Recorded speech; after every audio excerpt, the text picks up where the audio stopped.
I've done feature films. I've not seen anything on this massive scale, you know, which is vast. It's just an epic. It is huge. It's never been done before in television on this scale.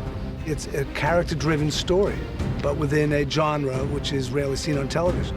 It's an epic fantasy. At the core of it, there's a conflict for power. It's rich in a way I've never seen fantasy be rich before. It's got a brilliant combination of the fantastical and the real. It's very much based in character, and then slowly, as the season progresses, we get to see more and more of this magical world. It's got action, it's got adventure and love and passion. Betrayal and greed and murder and sex.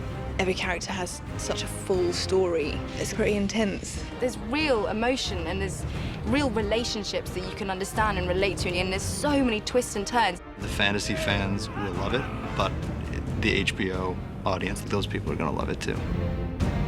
People are going to fall in love with these characters and become afraid for them, and they should be afraid for them. Nobody's safe. When you play the Game of Thrones, you win or you die. There is no middle ground.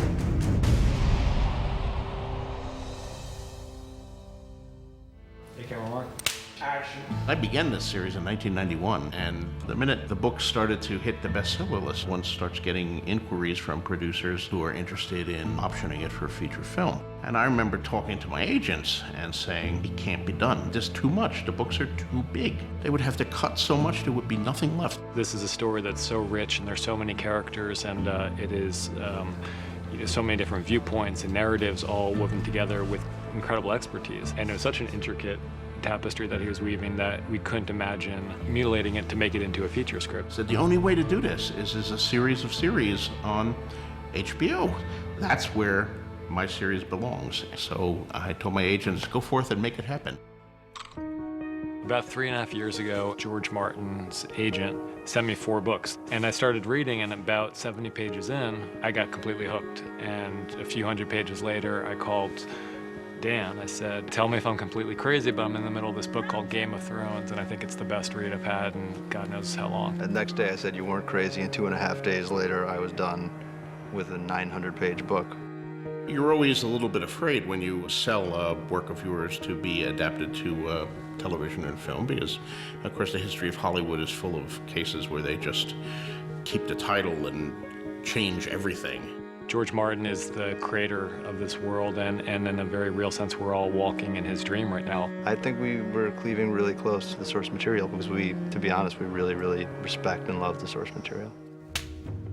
My fans are going to be very happy because they're going to see the story that I told come alive in a different medium, played by some fantastic actors. Our cast is just astonishing. We felt that not only in terms of the principal casting, but the background casting, you should get a sense of these are the people, the type of people that live in each of these worlds. I think finding the tone is the real challenge in casting all of them, because the material is so epic. It's an ensemble piece. You're so dependent on having good actors to work with, and you know, very blessed in this show. I'm most amazed with the kids. The kids are so good. I think the biggest challenge on season 1 was finding the kids. It took a long time. The kids are so central. They're going to be the heart and soul of it as it continues. Their stories become more and more important, and it gives us a great deal of confidence to know that we can give them the ball and they'll run with it because they're so good. When I first got the audition for Game of Thrones, my mum heard about the books and she started reading them, and she soon found out that they were quite adult and that maybe I shouldn't read them. She would just tell me what goes on. And then coming to the sets, and it was just like how Mum explained it. It's unbelievable, really, because when you read a scene in a book, you kind of start to imagine what's going to be like. And then you get on set, and it's better. The palette is varied and fascinating. You've got the northernmost kingdoms being covered with snow and all this harsh landscape. You've got sort of the middle kingdoms, which are lush, and then you've got the southern, sort of dry, arid, deserty sort of places. We had researched probably 14 different countries before we settled on Northern Ireland, and Malta The decision to shoot in Northern Ireland was predicated on being able to find a wide variety of locations very close to Belfast. And there are mountains, and there are fertile green fields, and there are beautiful old-growth forests, and there's just such a range of environments. The great thing about Belfast is you've got the paint hall we've been filming, which is just the biggest set you've ever seen. And then they find these incredible locations. Certain areas just lend themselves, they just look so spectacular that you know that if you could get the story into them, that would reflect amazing Irish landscape. All these years and I still feel like an outsider when I come here. You're not an outsider. When I got into this job, there was a call for a spectacular tree. And I had a folder of sexy trees, and that was one of them. And we also had to build a little pond just in front of it, which got excavated and reinforced. The art department is so amazing with what they've created. Winterfell's such a huge castle, and it's so fantastically detailed. The butchers that are there and the armourer, it helps you so much as an actor to really just believe in where you are and what you're doing. The first scenes that we shot were all shot in an authentic medieval castle. I would think as an actor standing in a place where actual noblemen were standing 700 years ago must be fairly inspiring. You feel like you're part of a world here that's real and living and breathing. For some of the bigger moments, the King's arrival, the main title, all those call for bigger instrumentation. This is the first time we meet King Robert. It's the first time the king has been to Winterfell. The first time he's really seen the extent of the north. It's the very beginning of the piece, and and Robert's coming up with his whole entourage, but there is certain tension. My queen. Take me to your crypt. I want to pay my respects. We've been riding for a month, my love. Surely the dead can wait. Ned. We're dealing with such a complex world, so musically and instrumentation-wise, there was really a wide range that I could pull from. So we have everything in this show, from old instruments, Western instrument, violin, cello, but then also a lot of modern instruments, like a lot of synthesizers and just sounds that are manipulated, so to create really a wide range of sound. What we've tried to do is be as eclectic in our sources and our choices of references for everything, whether it's costumes, props, set, locations we've chosen. All the worlds that I adore, I've managed to kind of go into and pluck out bits that I think have become appropriate for all our different worlds that we're trying to create. We went a lot of Far Eastern, bit of Moroccan, African, traditional medieval, but not trying to go for that ye olde English look. But if you mix it up enough and don't use too much of one culture, then it works. Gemma was very clear that she wanted to give every world its own distinct feel. So when you're at Castle Black, you know you're at Castle Black. You're not going to confuse it for Pentos, and you're not going to confuse it for Winterfell. The Winterfell of any of them is probably the closest to a kind of traditional Northern European world, with kind of thick, strong castle walls and big stone. And I just really looked at the kind of northern castles, etc., of Europe. The north is a little bit Scandinavian, but really that's the closest you get to grungy, old-fashioned medieval, because it's dour and dark and nasty. The architecture of the north is much rougher, it's much more decayed, it's cold, the weather's got to it, so everything's going to get eaten away. So we bought over 30 truckload of salvage timber, most of them over 200 years old. That worked really well for the north, because it's been eaten away, rotted away. We used a lot of smoke at Winterfell to make it feel like people were working there, to make it alive and just to create another dimension to it. Smoke brings it to life, and just makes it look like people are there. People are doing things, people are burning things. The North basically have to clothe themselves with products they can get within a 50-mile radius. There's not much trading, so they tend to wear greys and blues, quite murky colours. It's very leather-based, very practical, lots of fur. It's a dire wolf. There are no direwolves south of the wall. No, there are 5. The direwolf's not been seen for many years around Winterfell, and so it's kind of an omen, a dead direwolf that's just littered the birth of pups. And, it's a massive creature. The direwolf is our banner, our sign. There are 5 pups, one for each of the Stark children. We were meant to have them. It's obvious to John at that point what this means. That the direwolf is the sigil of the Stark house, that there's 5 of them, that there's 5 Stark children. This is clearly a sign. These are all Inuit dogs, which is a breed that was developed basically to have a dog that looks like a wolf. The dogs are supposed to rip people's throat out and eviscerate people. We teach them to do things that will make them look like they're attacking. The actors are like a prop. So, and I could take one of these dogs and I could take you and we could do a go with or have them walk with you like they're your pet in about 5 minutes. By using food and little tricks that we do, they'll actually get used to it. We don't really want them to have a huge relationship with the actors because that gives them an excuse to goof off and they will take advantage of it. It's a big challenge. There's a lot of attacks. Plus they have to work with little kids, which that's always a scary combination. We want the dogs to look as fierce and mean as possible, but then they have to be with a 6-year-old child. And then otherwise we have ravens. And they're actually as trainable as a dog. And they are so inquisitive and so interested in food and stuff, they're like a child, and they'll find a way to get in trouble very, very quickly. And inevitably it's a problem. You know, somebody's got a sandwich and the bird ends up landing on them trying to get the sandwich. So we have to tell people, sorry, you can't have food on set while the ravens are working. There are some scenes where they're supposed to look like they're soaring in the sky, and we're gonna use a wind machine with a blue screen to make them look like they're actually soaring. Lord Commander, a raven. Castle Black is the furthest north that we go at the moment, and sits at the bottom of the ice wall. And it's supposed to be grim. You get the feeling the whole thing's gone to rack and ruin. Castle Black is historically supposed to be a place that was quite grand, and it's sort of faded and fallen into disrepair.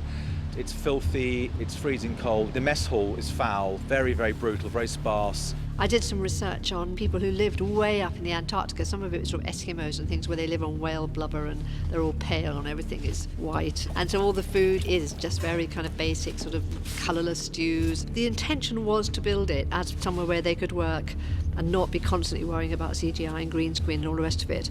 And I think we've been relatively successful on that. At the base of the wall, we've got Castle Black, which is an incredibly bleak castle that you'd think no one would want to inhabit. And our art department have built a fantastic set here, up to a certain height, and a certain amount of it contains all the action that we are concerned about for episodes 1 to 10. But we want to establish something a bit grander than that, so we have to put on towers which top that up on what we've built here. So it's our job to take on the wider shots here and add those bits and pieces. The top of the wall set we're building on stage. That's achieved by building it on a rostrum about 10 foot above the ground. And then we create plywood formers to give us the shape of the ice. Then our plasters go on top of that with plaster, resin, and lots of sea salt to give it some sparkle. Then our painters come in, give it some more colour, some more texture, and then we erect a green screen around 180 degrees of it. And then we get some wind effects, some snow effects. I wanted to be here when you saw it for the first time. The actual wall theme, or the Night's Watchman theme, we have strings, we have very low bells. So there's something intimidating about that one, but also something that later on can turn into something majestic and honorable for when Snow and the others take their vows. And bear witness to my vow. Night gathers, and now my watch begins. It shall not end until my death. You walk into Castle Black and there it is, and there's the wall, and there's the lift for the wall, and there's all the things you've read about. And it's very easy to get immersed in that world with such incredible sets and detail put in. One of the biggest challenges, I think, in The Night's Watch was to be able to tell you something about the different backgrounds of these people by the costume that they had on, and the costume had to be black. It's not a uniform because they're not funded enough to do that anymore. The higher people will bring clothes with them that are probably more suitable. The others actually often arrive in a thin jacket. So that's all they have, and you actually visibly see them freezing, and then obviously as they qualify, they start gaining more clothes. Well, Lord Snow, it appears you're the least useless person here. We work with a wonderful fight director called Buster, and we didn't have much time to learn the fights, but Buster was brilliant, and you can pretend that you're a hard warrior. I was pretty fortunate with these guys. They're all pretty athletic. They all seem to grasp it pretty well. These fights, it's more like a dance. You're learning a dance.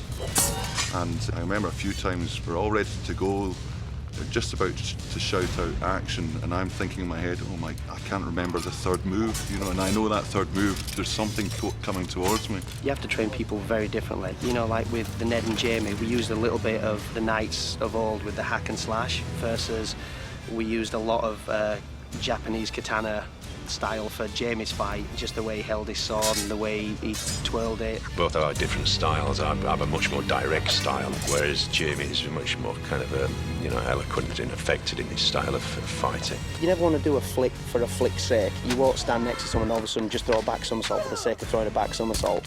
You know, so you try and find cool stuff that you can kind of believe that they needed to do. We want to make this real. We want to show the brutality of fighting and what really happens when you get stabbed. And for example, in the Hill Tribe fight, we decided we wanted to make this really gory, so we're going to bash one of the Hill Tribesmen's faces in, and we wanted to actually show the bashing of the face in. So we started the action with a stuntman with a hit, shot Peter pounding down on a face, and also now we're shooting Peter pounding down on a prosthetic face. So you'll see it being beaten and blood popping out of it, and it's going to be pretty horrible. Jesus. Come in. We're approaching visual effects in a very specific way. We want visual effects to be as real as possible. Yes, there are fantasy elements, but what we're trying to do is to make the fantastical as real as possible. A lot of what we do is just adding little bits and pieces to shots that hopefully nobody would even realise. We've got some big crowd scenes happening at the Sept of Baelor when they do the Ned's beheading. We've got out at Essos when we've got the whole camp. There's going to be a big crowd scene. And they did it, at the tournament we were doing that. The tournament set we built on location in Shane's Castle. That is all built with materials sourced at Shane's Castle. We picked the trees in the wood. They were felled for our job and brought over about a quarter-mile trip to the tournament ground. And then when we take it down, we'll cut up that timber on site, and that'll be given to people in that area, really. I've been sitting here for days! Start the damn joust before I piss myself. What they do with animals is amazing. We rehearse everything very carefully before we get on set to make sure everyone's going to be safe. I have actors' horses that I use. They're all trained for the actors, so they do the job for them. So the horse goes from A to B, and it's very quiet, it goes on set, it doesn't notice anything. Then I have my stunt horses, which are different, which they're a bit more faster, and then one of them is trained to fall over. Everyone was absolutely gobsmacked. I didn't know if it was actually supposed to happen at the beginning, because they didn't tell any of us. I was like, oh my God, is someone hurt? Now the fence is all made out of, it's like kind of made of a type of foam. So as soon as it lands on the fence collapses, so the horse has no harm at all, there's nothing to it. And the horse is already trained to fall. And as soon as it's on the floor, it knows that its job's done. That horse, all it does is fall over. That's all it's trained for. They're very clever, they get used to it. They know what rolling is, they know what turnover is, and they know what action is. And they go straight away, they go on action. Action! I think Renly was very excited about seeing Sir Loris Tyrrell in his armour for the first time. Wonderful, I mean, gleaming armour. The first time I saw even the costume, it blew me away. It's just so beautiful, it's a work of art. It's quite interesting to tie together the structure and the mechanics that you need for the armour to actually articulate and move with this very organic kind of flowing forms that Michelle was looking for. The armour's great, it looks brilliant. It's kind of tough to wear though. It definitely hurts the shoulders quite a bit because it's not even that heavy, it's just, it constricts you. It takes a while to get this on. I mean, to imagine that people would actually fight in it is beyond me, but it looks fantastic. The guys from King's Landing and the South have this kind of elegant, sleek, tailored look to them. As you go south, obviously, they're near the sea, they can trade, they have silks, they have colours. It's much more sort of Mediterranean feel. There's more jewellery. It's beautiful. Like the one your mother wears. The whole thing about King's Landing is supposed to be quite lush. You've been up in the frozen north and everything, and down in King's Landing, people are supposed to be growing things. King Robert refers to them all being half naked and deliciously sweaty and gorgeous. You feel that you've come to this really hot, sexy place, and there's a light coming through the windows, a lot of greenery and plants on the balconies growing through. Malta becomes the backdrop of King's Landing again. We'll take the basis for what's there, take away what we don't like, and add bits and features that we do like. For our ability to create a world that you couldn't quite pinpoint, Malta was a fantastic location. It's been settled successively by so many different people, so there's so many different traditions. Anything Mediterranean, North African, Southern European, we can kind of more or less find here, and we can dress it to cover any period. Malta is so exotic and mysterious and ancient. I think it really lends itself to the stories and gives it a lot of flavor. Anytime you see this Red Keep castle that's at the end of King's Landing, it's completely CG, nothing exists. And that's going into a lot of locations that we're doing here. We wanted to try and make the castle itself, the Red Keep, have a sort of indoor-outdoor feeling. So many of the rooms have got balconies and lots of lovely things growing and beautiful perfumes and flowers, so that all the time they're outside, they're inside. We have 2 large sets for King's Landing. There's a composite set for all the personal quarters in the Red Keep. And then we have the throne room. The throne room is magnificent. It's huge. It's got this Pantheon floor. It's got these great big pillars. I wanted to try and make that feel incredibly sort of cathedral-esque. It's very lavish, very ornate. As you come in, you go through some massive bronze doors. So as you open that, you reveal this beautiful throne room with marble floors throughout. And then all along one side, you've got some terrific stained glass windows that pour light in across the marble floor. And then you walk up to the throne itself, which is sitting on a bronze dais. And then behind that is a beautiful stained glass window, so you get all that light pouring in over the king. The centermost prop in Westeros is the Iron Throne, so we wanted to get it right. Obviously, we'd made a model of it in the art department. We had a lovely prop maker here called Gavin who made it. It's quite a frightening piece. It is literally blackened swords bent into a throne, and it's melted and pitted and hammered and uncomfortable, which is what it's supposed to be. The first time I walked through the throne room, I was really intimidated. It's the size of a football field. I didn't know how we were going to light it. I didn't know how we were going to fill it with people. I didn't know how I was going to move them through the space. Thankfully, we figured it out. The throne room's pretty amazing. When you go into a set that they've built, and just the sheer size of that, it's just makes you feel like you're in this sort of mystical story. Each of these worlds is a real kind of pleasure to do. And then the other one is the Eyrie. I was dumbstruck when I first saw the Eyrie. It was breathtaking. It's, 3/4 way up an enormous mountain, and you get to it by a stone staircase that's carved, and there are way-forts along the way. So it's the ultimate refuge. The Eyrie, the look of that had to be quite quirky, have an uncomfortable feel about it, and a slightly sort of unhinged atmosphere. So a lot of faded tapestries, and the weirwood throne, which is the biggest piece for us, which is actually made out of real wood. It's actually 3 different pieces of wood, all welded together. And it's incredibly heavy. I mean, you have to get a crane to get it in and out of here. And I like the twisty shapes of it. We seem to go with this high height and everything, so... Jem was keen that we get a verticality into it. We have a staircase that's cantilevered out and rises around the space with the moon door at its centre, this kind of execution spot that the Eyrie has. It's a scary environment, the height of the castle. There's a cell with no fourth wall, and the fourth wall leads out into an abyss, a bottomless pit. And then, just add to it, in the cells, the floor tilts just a little. So you go to sleep. Going to sleep would be terrifying, because if you move in your sleep and you kind of roll, you would naturally roll in the direction of the slope, and you would wake up a foot from the edge. Obviously, it's supposed to be a sort of 1,000-foot drop beneath it, so we had a lot of wind there, and we also had falling water coming through that set, running down the middle. It's supposed to look sort of wet and horrible. You just get such a feeling of this being her kingdom. The whole throne with the gnarly wood and the greys, and it just all the kind of dusty feeling. The sets are amazing on this.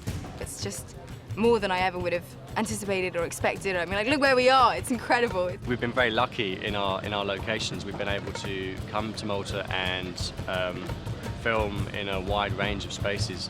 St. Anton's Palace, for example, it's the President's Palace. Malta was also chosen because it had a fantastic coastline. A lot of our story has to do with the continent separated by a narrow sea. It won't be long now.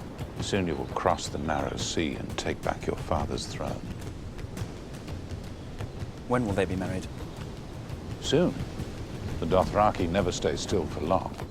Dothraki are a bit of a cross between the Mongols and some of the Native American tribes. They're a horse people. They live in these great, vast grass plains, and they make a living by conquering other people, much like Genghis Khan and the Mongol horde. Khal Drogo is one of the most brutal and effective warriors in a world where violence translates directly to power. The music for Drogo and the Dothrakis is completely different than any of the other music. It's very tribal, and we have a lot of ethnic instruments there. It's more played on these war horns, I guess I would call it. And that's almost like a call, like a war call. They're barbarians. They're living. They're nomadic. Although they have a city, they're on the move most of the time. So we looked at lots of different tribes and people that travel a lot, grass huts, mud huts, that sort of thing, and then mixed all of it up. So far, we've got rounded tents, which are more sort of igloo shape, with skins and cloths and all sorts of things. Then they get into these earthen tents. So we've kind of created another kind of structure, which is really nice. The Temple of the Dosh Caleen, that's been built on stage here in Belfast. The whole structure is made from willow, which we've harvested from a locally grown field. It's a very flexible, very bendy type of wood. Drogo came by We actually thought it would be much more believable if we heard them speaking their own language rather than have them speak in heavily accented English. David Peterson, a linguistics professor at Berkeley, essentially invented the Dothraki language. When you're creating a language that's supposed to look like a natural language, first you must start with the culture. There are actually in Dothraki more words for kill than for love. When they first told me that, I was like, cool, I'll totally do it, and I got it, and I was pretty scared, but it was a great challenge. It's really worth trying to do it right because it sounds right, and if you do gabba hujra gabba, it always sounds really crap, so it is worth trying to master it. It's an incredible language, getting your mouth around the word, they're so expressive.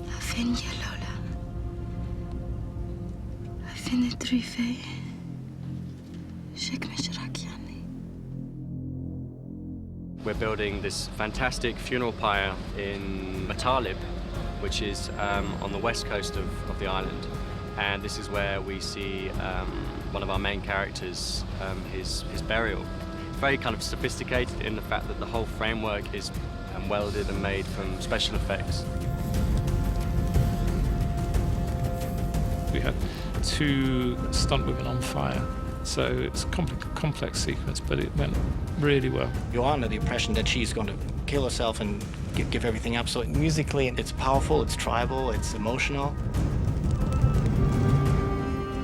But then on the following day, we realize she's still alive, and then it unfolds that the dragons are hatching, and she becomes this very powerful person. So at that moment, we're playing something musically that we actually have never heard before, and so we are playing out her theme in its full glory. It's just the best story. You follow it and you get excited by it, and when you think you've got it figured, it completely changes its mind. It's encompassing, actually. Without the costumes, it could be contemporary life. It's about people caring, fighting, loving, hating. You think you know them, you think you've got them pegged as what they seemingly are, but they really aren't.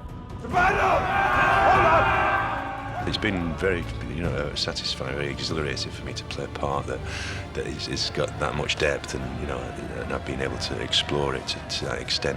To have the freedom to combine traditions and to combine the fantasy elements was a great challenge, and it gave me a whole new respect for the genre. There's something about the depth of the world that George has built such an amazing foundation for that tends to pull both fantasy and non-fantasy fans alike into. And just the idea of taking this story, which George Martin created, and actually knowing from the beginning, from now, the essential shape of the entire series is incredible luxury for us as screenwriters. All of the things that I was trying to do in it, they got, and they liked, and they wanted to preserve in it, So this is David and Dan's baby.